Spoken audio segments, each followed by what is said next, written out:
నమస్తే, welcome to N99 Telugu news. ఇప్పుడు headline చూద్దాం.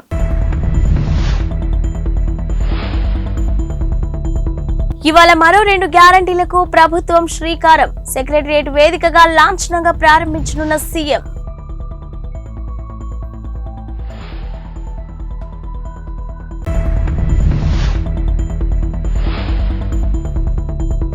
ఎల్ఆర్ఎస్ దరఖాస్తులపై తెలంగాణ ప్రభుత్వం కీలక నిర్ణయం.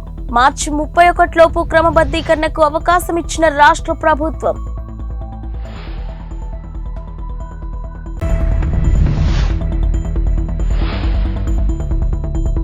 బీజేపీ మాజీ ఎమ్మెల్యేకు కాంగ్రెస్ లీగల్ నోటీసులు. దీపాదాస్ మున్షిపై వ్యాఖ్య నేపథ్యంలో సమన్లు.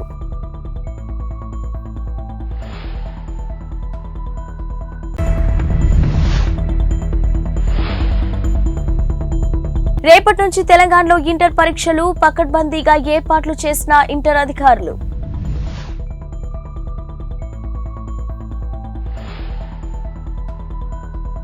తెలంగాణ ప్రభుత్వం మరో 2 పథకాలను మంగళవారం ప్రారంభించనుంది.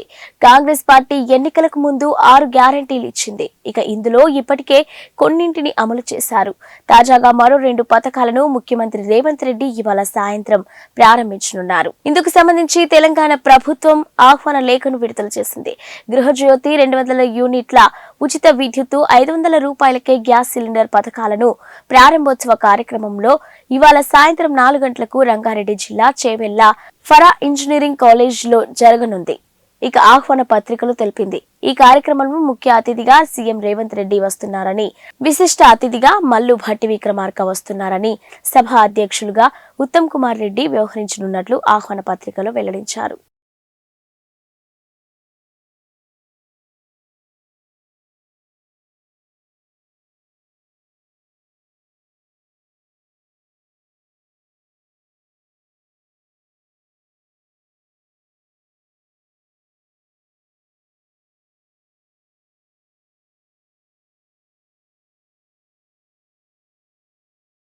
ఎల్ఆర్ఎస్ దరఖాస్తులపై తెలంగాణ ప్రభుత్వం కీలక నిర్ణయాలు తీసుకుంది.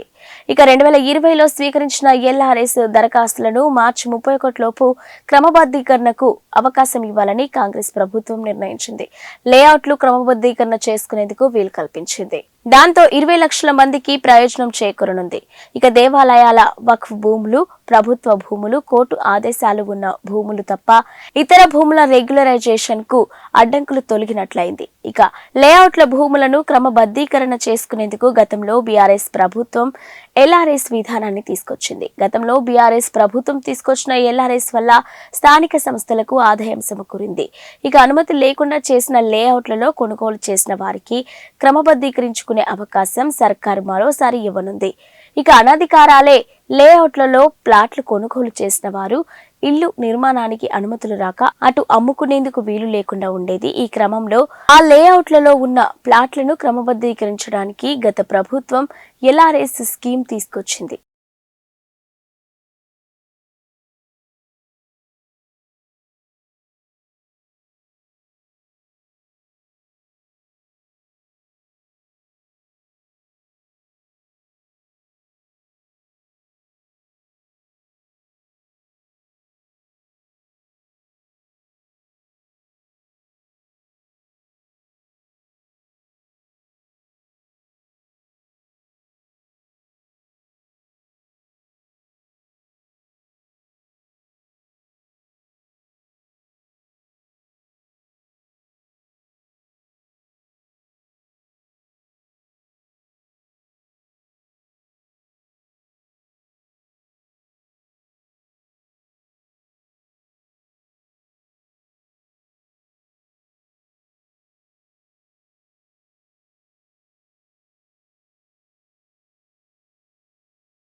బీజేపీ మాజీ ఎమ్మెల్యే ఎన్వీఎస్ఎస్ ప్రభాకర్ కు కాంగ్రెస్ పార్టీ లీగల్ నోటీసులు పంపింది. కాంగ్రెస్ నాయకుల నుంచి దీపాదాస్ మున్షి బెంచ్ కార్ లబ్ధి పొందినట్లు ప్రభాకర్ ఇటీవల ఆరోపించగా ఈ అంశం రాష్ట్ర వ్యాప్తంగా దుమారం లేపింది. ఇక ప్రభాకర్ ఆరోపణలపై తాజాగా కాంగ్రెస్ రాష్ట్ర వ్యవహారాల ఇన్ఛార్జ్ దీపాదాస్ మున్షి స్పందించారు. ఆరోపణలపై 2 రోజుల్లో ఆధారాలు చూపించాలని మున్షి డిమాండ్ చేశారు. ఆధారాలు చూపించకపోతే 10 కోట్ల రూపాయల పరువు నష్టం దావా వేస్తానని మున్షి తెలిపారు. కాగా పార్లమెంటు ఎన్నికలు సమీపిస్తున్న సమయంలో ఎంపీ టికెట్ ఆశావాహుల్లో ఒకరు దీపాదాస్ మున్షికి బెంచ్ కార్ బహుకరించినట్లు ప్రభాకర్ ఆరోపించారు. మున్షికి కార్ కొనివ్వడంపై తన వద్ద పక్కా ఆధారాలు ఉన్నాయని బీజేపీ మాజీ ఎమ్మెల్యే ఇప్పటికే క్లారిటీ ఇచ్చారు. ఇక లీగల్ నోటీసుల నేపథ్యంలో ఎన్వీఎస్ఎస్ ప్రభాకర్ రియాక్షన్ పై ఆసక్తి నెలకొంది. ప్రస్తావించదలుచుకున్నాం. నిన్న రాష్ట్ర వ్యాప్తంగా భారతీయ జనతా పార్టీ యొక్క ఆధ్వర్యంలో విజయ సంకల్ప యాత్రలు ప్రారంభమైనాయి. ఈ యాత్రలు ప్రారంభమైన సందర్భంలో ప్రజలలో ఒక పెద్ద స్పందన కనబడతా ఉంది. జరగబోయే ఎన్నికలు లోక్సభ సార్వత్రిక ఎన్నికలు. ఈ సార్వత్రిక ఎన్నికల్లో మరొకసారి నరేంద్ర మోడీ గారు ప్రధానమంత్రి కావాలన్నటువంటి ఆకాంక్ష ఆ పాల్గొన్న ప్రజల యొక్క కళ్ళల్లో ప్రతి ఒక్కరికి కూడా కనబడ్డది అన్నటువంటి విషయాన్ని నేను మీకు మనవి చేస్తున్నా. దాంతోపాటుగా ఈ ఎన్నికల్లో మన తెలంగాణ రాష్ట్రంలో ఉన్నటువంటి ఇటు బీఆర్ఎస్ అటు కాంగ్రెస్ ఇద్దరి యొక్క రోలు ఏమాత్రం కూడా లేదని చెప్పని కూడా భావిస్తా ఉన్నారు. అంటే ఇర్రెలవెంట్ అయిపోయారు.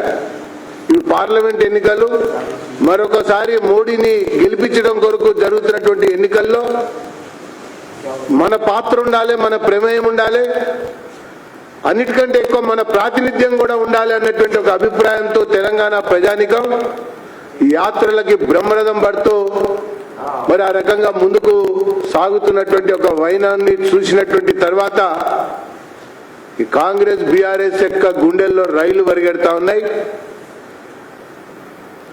దాంతోపాటు వీళ్ళకి అడ్రస్ లేకుండా పోతుంది అన్నటువంటి ఒక భయం కూడా ప్రారంభమైందని చెప్పని నేను తెలియజేస్తా ఉన్నా. ఇకపోతే ఇంకొక ముఖ్యమైనటువంటి అంశం, మొన్నే కొత్తగా ఏర్పడినటువంటి ప్రభుత్వం బడ్జెట్ ప్రతిపాదన చేసింది. ఆ తర్వాత తరచూ ఢిల్లీ వెళ్ళి కేంద్ర మంత్రులను కూడా కలుస్తా ఉన్నారు. అనేక రకాల వినతి పత్రాలు కూడా ఇస్తా ఉన్నారు. ఒక ముఖ్యమైన విషయం ఏంటంటే రాష్ట్రంలో ఆర్థిక పరిస్థితి గాడి తప్పింది. దివాలా తీసినటువంటి ఖజానా చాలా స్పష్టంగా అవుపడతా ఉన్నది. మూడో విషయం, కొత్తగా అప్పులు పుట్టాలంటే ఇప్పటికే ఎఫ్ఆర్బిఎం పరిమితులు మ్యాక్సిమానికి చేరుకున్నాం. అప్పులు పుట్టే పరిస్థితి కూడా లేనటువంటి స్థితి గతి. బడ్జెట్లో కొత్త అప్పుల కోసం కొన్ని వేల కోట్ల రూపాయలని చూపించుకున్నారు. మళ్ళీ ఎఫ్ఆర్బిఎం పెంచాలని చెప్పని కోరుతా ఉన్నారు. పరిపాలన కొనసాగాలంటే కేవలం అప్పు ద్వారానే మనం నిధులు సమకూర్చుకోవచ్చు అన్నటువంటి ఒక పాత బీఆర్ఎస్ పందాల్లోనే ఈ కొత్త కాంగ్రెస్ నాయకత్వం కూడా పోతున్నట్టుగా కనబడతా ఉన్నది. ఇది ఎంత మాత్రం కూడా సమంజసం కాదు. ఇప్పటికే జీతాలు ఇవ్వలేని పరిస్థితి, సకాలంలో పెన్షన్లు ఇవ్వలేని స్థితి. కేవలం ఈ 2 మాసాల కాలంలో చూసినట్టయితే వీళ్ళు కాంట్రాక్టర్లకే ఎక్కువగా బిల్లులు చెల్లించినటువంటిది చాలా స్పష్టంగా కనబడ్డటువంటి దృశ్యం. ఒకవైపున ఈ రకమైనటువంటి స్థితి ఉంటే ఈ రాష్ట్రానికి భారమయ్యేటువంటి సలహాదారుల పదవులు అవసరమా అని చెప్పని బీజేపీ అడుగుతా ఉంది. అవి కేవలం రాజకీయ సలహాదారులుగానే కాలయాపన చేస్తా ఉన్నారు. వాళ్ళ కార్యాలయాలు, వాళ్ళ కుర్చీలు, వాళ్ళకు ఉన్నటువంటి సిబ్బంది అయ్యేటువంటి ఖర్చు కూడా వృధా అన్నటువంటి విషయాన్ని భారతీయ జనతా పార్టీ పేర్కొంటా ఉంది. రాష్ట్ర ప్రభుత్వం దుబారాన్ని తగ్గించాలి, అనవసరమైనటువంటి ఖర్చుని అంతకంటే తగ్గించాలి. దాంతోపాటు ఈ అడ్వర్టైజ్మెంట్లు ఇవ్వటం, మరి దాంతోపాటు అనవసరమైనటువంటి ఖర్చులకి తెరదీయటం అనేది కూడా పూర్తిగా ఒక నియంత్రించుకోవాల్సినటువంటి అవసరం ఎంతైనా ఉంది అన్నటువంటి తరుణంలో ముఖ్యమంత్రి ఢిల్లీకి వెళ్ళి రాజకీయ నియామకాల కొరకు అనుమతులు పొందడం కొరకు ప్రయత్నం చేస్తా ఉన్నారు. ఈ రాష్ట్రంలో అనేక కార్పొరేషన్లని గత ప్రభుత్వం రాజకీయ నియామకాల కొరకు, రుణాల కొరకు ఏర్పాటు చేసినటువంటి ఒక కార్పొరేషన్లు ఉన్నాయి. కొత్త ప్రభుత్వం ఒక పోటుతో వాటిని రద్దు చేసింది. ఇప్పుడు రాజకీయంగా వాళ్ళకి ఒక ఆవాసం కలిగించడం కొరకు, పునరావాసం కల్పించడం కొరకు నియామకాలు చేయడం కొరకు ప్రయత్నం చేస్తా ఉన్నారు. ఇది ఎంత మాత్రం కూడా తగదు. ఇది ఖజానాపై అదనపు భారమే. దాంతోపాటు ఇది వృధా చేసేటువంటి ఒక వ్యవహారమే. కాబట్టి తక్షణమే ఈ యొక్క ప్రగతి నగర్లోని అలిఫ్ గౌతమ్ మోడల్ స్కూల్లో ప్రజ్ఞాన్ నాలెడ్జ్ ఎక్స్పో, ఏ నాలెడ్జ్ ఎడ్యుకేషన్ ఫెయిర్ కార్యక్రమం నిర్వహించారు. ఈ కార్యక్రమానికి ముఖ్య అతిథిగా స్పెషలిస్ట్ ఎండాడోనిస్ట్ డాక్టర్ నేరడి మాధవి హాజరై ఫెయిర్ ని సందర్శించారు. ఉపాధ్యాయులు విద్యార్థులతో అక్కడికి ఏర్పాటు చేసినటువంటి ప్రాజెక్ట్స్ గురించి వివరాలు అడిగి తెలుసుకున్నారు. ఈ ఫెయిర్ గురించి పిల్లలకు ఎలాంటి జ్ఞానం లభిస్తుందో ఆమె వివరించారు. ఈ కార్యక్రమంలో ప్రిన్సిపాల్ సలోమి పాల్ ప్రసంగించి ఈ ఫెయిర్ గురించి విద్యార్థినులకు వివరించారు. ఈ కార్యక్రమాన్ని నిర్వహించడం విద్యార్థులకు ఎంతో జ్ఞానాన్ని పెంపొందిస్తుందని ఆమె అన్నారు. ఈ ఎక్స్పో నిర్వహించడం ద్వారా మరింత జ్ఞానాన్ని నేర్చుకున్నట్లయిందని టీచర్లు, విద్యార్థులు ఆనందం వ్యక్తం చేశారు. ఈ కార్యక్రమంలో జిఎంఎస్ డీన్ రాధిక, టీచర్లు, విద్యార్థులు తదితరులు పాల్గొన్నారు.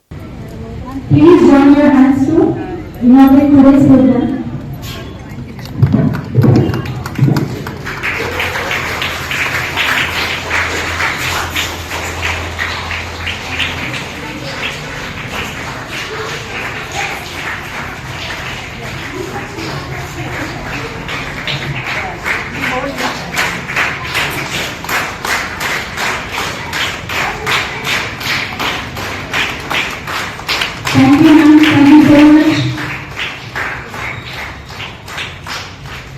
Now I would like to invite Madhavi Garu to lighting the lamp to start today's program.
Going to explain about Chandrayaan-3.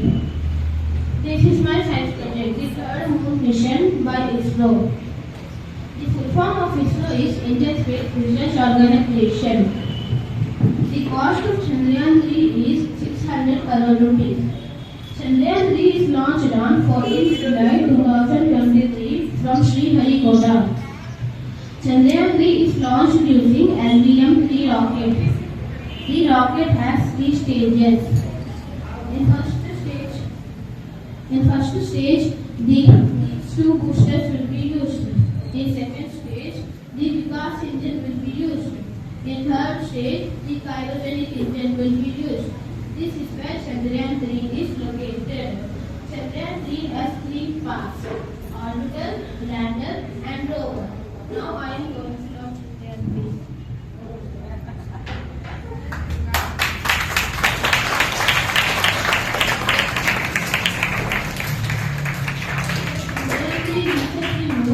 The lander is separated from the orbiter.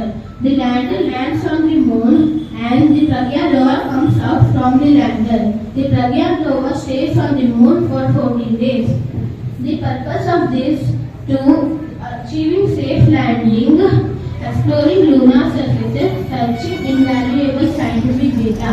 This technological challenge was undertaken by India and led by ISRO. Thank you. Ma'am, my name is Anandi Chandran. I am studying the 6th class. Today I am going to explain about human system. Human body is made up of 7 important organic systems, including circulatory, respiratory, digestive, excretory, nervous, and endocrine system. These systems work together to maintain a functioning human body. This is a human body.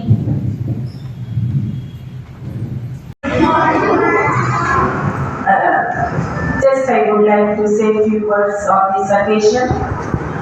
GMS Ali branch, as we are celebrating or conducting educational fair, just to increase the knowledge or the innovative thinking from the students' end. Always GMS Ali branch stands for developing the students, motivating them, and working to give good knowledge, logical thinking, innovative thinking, reasoning, so that as they grow to higher classes, they can do the best. We, the staff of GMS Ali branch, always standing for that, and we hope and we expect the support from the parents and also, and here the teachers always they are ready to work, put all the efforts in training the students, and very important thing, I congratulate all the students for your excellent performance. Thank you so much. Congress అగ్రనేత రాహుల్ గాంధీ లోక్సభ ఎన్నికల్లో తెలంగాణ నుంచి పోటీ చేయనున్నట్లు తెలుస్తోంది. ఈ మేరకు నిర్ణయించినట్లు Congress party ఉన్నత వర్గాలు తెలిపాయి. ఇక రాష్ట్రం నుంచి అత్యధిక ఎంపీ స్థానాలను గెలుచుకోవాలనే లక్ష్యంతో ఉన్న కాంగ్రెస్ ఈ మేరకు అభ్యర్థుల ఎంపికపై కసరత్తు ముమ్మరం చేసింది. రాహుల్ గాంధీ తెలంగాణ నుంచి పోటీ చేస్తే ఇక్కడ పార్టీ మరింత ప్రభావం చూపుతుందని హస్తం వర్గాలు భావిస్తున్నాయి. అటు ఇప్పటికే మెజార్టీ స్థానాల్లో అభ్యర్థుల విషయంలో అధిష్టానం ఇప్పటికే ఓ నిర్ణయానికి వచ్చింది. ప్రస్తుతం రాహుల్ కేరళలోని వయనాడు ఎంపీగా ఉన్నారు. ఇక ఈసారి ఆయన తెలంగాణ నుంచి పోటీ చేయించాలని సీఎం రేవంత్ రెడ్డి, ఏఐసీసీ జాతీయ అధ్యక్షుడు మల్లికార్జున ఖర్గే, ఇక ప్రధాన కార్యదర్శి కేసీ వేణుగోపాల్ ఇతర ముఖ్య నేతలతో చర్చించినట్టు తెలుస్తుంది. ఈ ప్రతిపాదనకు ఆయా నేతలతో సహా రాహుల్ కూడా అంగీకరించినట్లు సంబంధిత వర్గాల ద్వారా తెలిసింది. ఖమ్మం లేదా భువనగిరి నుంచి ఆయన పోటీ చేసే అవకాశం ఉన్నట్లు సమాచారం.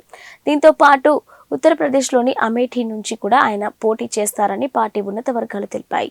అటు సోనియా గాంధీ ప్రాతినిధ్యం వహించిన రాయ్ బరేలీ నుంచి ప్రియాంక గాంధీ పోటీ చేసే అవకాశం ఉందని తెలుస్తుంది.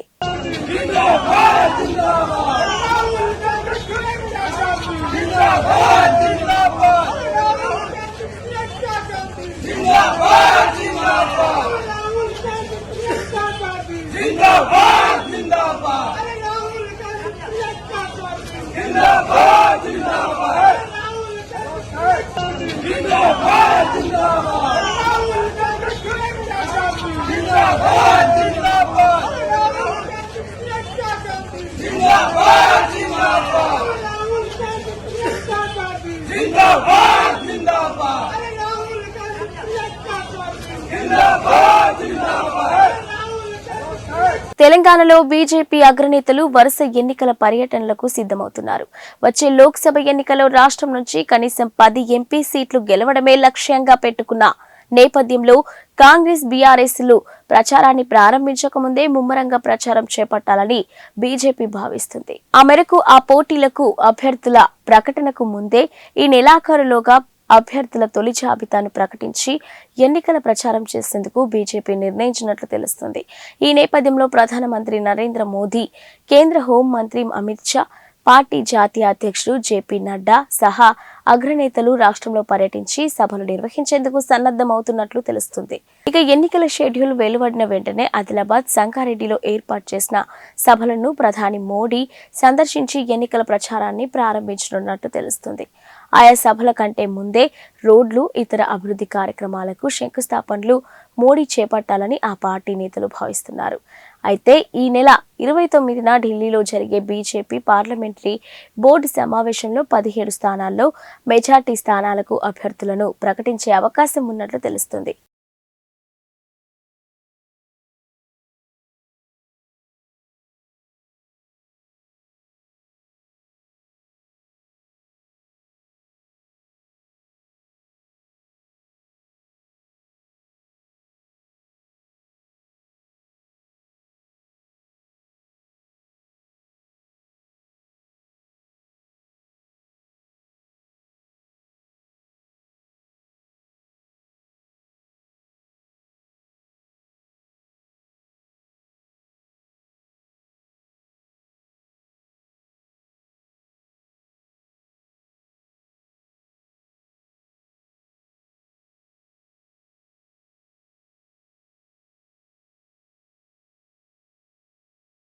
ఐక్యరాజ్య సమితి మానవ హక్కుల మండలి సెషన్లో విదేశాంగ మంత్రి ఎస్ జయశంకర్ సోమవారం కీలక ప్రసంగం చేశారు.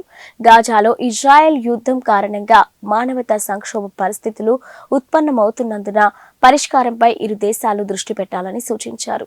ఇజ్రాయెల్లో హమాస్ ఉగ్రదాడిని భారత్ ఖండిస్తుందని పునరుద్ఘాటించారు. ఉగ్రవాదం, అమాయకులను, బందీలను తీసుకోవడం ఏమాత్రం ఆమోదయోగ్యం కాదని భారత్ వైఖరిని ఆయన స్పష్టం చేశారు. ఇక ఈ వివాదం ఇతర దేశాలకు వ్యాపించకూడదని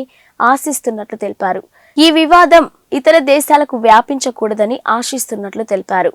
ఈ మేరకు ఐరాస మానవ హక్కుల మండలి 55వ సెషన్లో ప్రసంగించారు. న్యూఢిల్లీ నుంచి వీడియో లింక్ ద్వారా ఆయన మాట్లాడారు. అంతర్జాతీయ మానవతా చట్టాలను ఎల్లప్పుడూ గౌరవించాలని సభ్య దేశాలను జయశంకర్ కోరారు. మానవ హక్కుల సంస్థాగత హామీలకు భారత్ కట్టుబడి ఉంటుందని జయశంకర్ పేర్కొన్నారు. ప్రపంచవ్యాప్తంగా మానవ హక్కుల సమస్యల కోసం పరిష్కారాలను కనుగొనడంలో భారత సహాయ సహకారాలు ఎప్పుడూ అందిస్తుందని స్పష్టం చేశారు. భౌగోళిక, రాజకీయ సవాళ్లకు సమర్థవంతమైన ప్రతిస్పందన కోసం బహుళ పాక్షిక విధానాలను సంస్కరించాల్సిన ఆవశ్యకత ఎంతైనా ఉందని ఈ సందర్భంగా జయశంకర్ తెలిపారు. గ్రూప్ 1 పరీక్షకు సంబంధించిన టీఎస్పీఎస్సీ మరో కీలక ప్రకటన చేసింది. రాష్ట్రంలో 563 గ్రూప్ 1 పోస్టుల ప్రిలిమినరీ పరీక్షలను జూన్ 9న నిర్వహించనున్నట్టు ప్రకటించింది. పేపర్ లీకేజీతో పాటు ఇతర కారణాల వల్ల గత ప్రభుత్వం 2022లో ఇచ్చిన గ్రూప్ 1 నోటిఫికేషన్ను రేవంత్ రెడ్డి ప్రభుత్వం రద్దు చేసింది. నాటి నోటిఫికేషన్లో పోస్టులకు అదనంగా మరికొన్ని జోడించి తాజాగా మరో గ్రూప్ 1 నోటిఫికేషన్ జారీ చేసింది. ప్రస్తుతం వీటి దరఖాస్తు స్వీకరణ ప్రక్రియ కొనసాగుతుంది. మార్చి 14న చివరి తేదీ కాగా భూగర్భ జల శాఖలలో వివిధ గెజిటెడ్, నాన్ గెజిటెడ్ అధికారుల పోస్టులకు నిర్వహించిన రాత పరీక్ష జనరల్ ర్యాంకు జాబితాను కూడా టీఎస్పీఎస్సీ ప్రకటించింది. ఈ లిస్టును వెబ్సైట్లో అందుబాటులో ఉంచింది. అభ్యర్థుల ధృవీకరణ పత్రాల పరిశీలనకు ఎంపికైన అభ్యర్థుల జాబితాను తరువాత ప్రకటిస్తామని తెలిపింది. రేపటి నుంచి తెలంగాణలో ఇంటర్ పరీక్షలు ప్రారంభమవుతున్నాయి. ఈ నేపథ్యంలో ఇంటర్ బోర్డు కార్యదర్శి శృతి మీడియాతో మాట్లాడుతూ రాష్ట్ర వ్యాప్తంగా 1521 సెంటర్లను ఏర్పాటు చేశామని చెప్పారు. 70 ఫ్లయింగ్ స్క్వాడ్స్, 200 మంది సిట్టింగ్ స్క్వాడ్స్, 27,900 మంది ఇన్విజిలేటర్లు విధుల్లో పాల్గొంటారని తెలిపారు. Inter first and second year పరీక్షల మొత్తానికి 9,80,978 మంది విద్యార్థులు హాజరవుతున్నారని చెప్పారు. రేపు ఉదయం 9 గంటల నుంచి మధ్యాహ్నం 12 గంటల వరకు పరీక్ష జరుగుతుందని శృతి తెలిపారు. 1 నిమిషం ఆలస్యమైన ఎగ్జామ్ సెంటర్లోకి అనుమతించబోమని స్పష్టం చేశారు. ఇక విద్యార్థులు పరీక్ష కేంద్రాలకు చేరుకోవడానికి ప్రత్యేక బస్సులను ఏర్పాటు చేయాలని ఆర్టీసీ అధికారులను కోరామని తెలిపారు. ఎగ్జామ్ సెంటర్లలో సీసీ కెమెరాలను ఏర్పాటు చేస్తున్నామని చెప్పారు. విద్యార్థులు మొబైల్ ఫోన్లు, ఎలక్ట్రానిక్ పరికరాలను తీసుకురాకూడదని తెలిపారు. పరీక్ష కేంద్రాల్లోనే నీరు, వైద్య సదుపాయాలు అన్ని ఉంటాయని తెలిపారు. మహబూబ్ నగర్ స్థానిక సంస్థల కోట ఎమ్మెల్సీ ఉప ఎన్నిక మార్చి 28న జరగనుంది. ఈ మేరకు కేంద్ర ఎన్నికల సంఘం షెడ్యూల్ను విడుదల చేసింది. ఉప ఎన్నిక నిర్వహణ కోసం మార్చి 4న నోటిఫికేషన్ వెలువడనున్నది.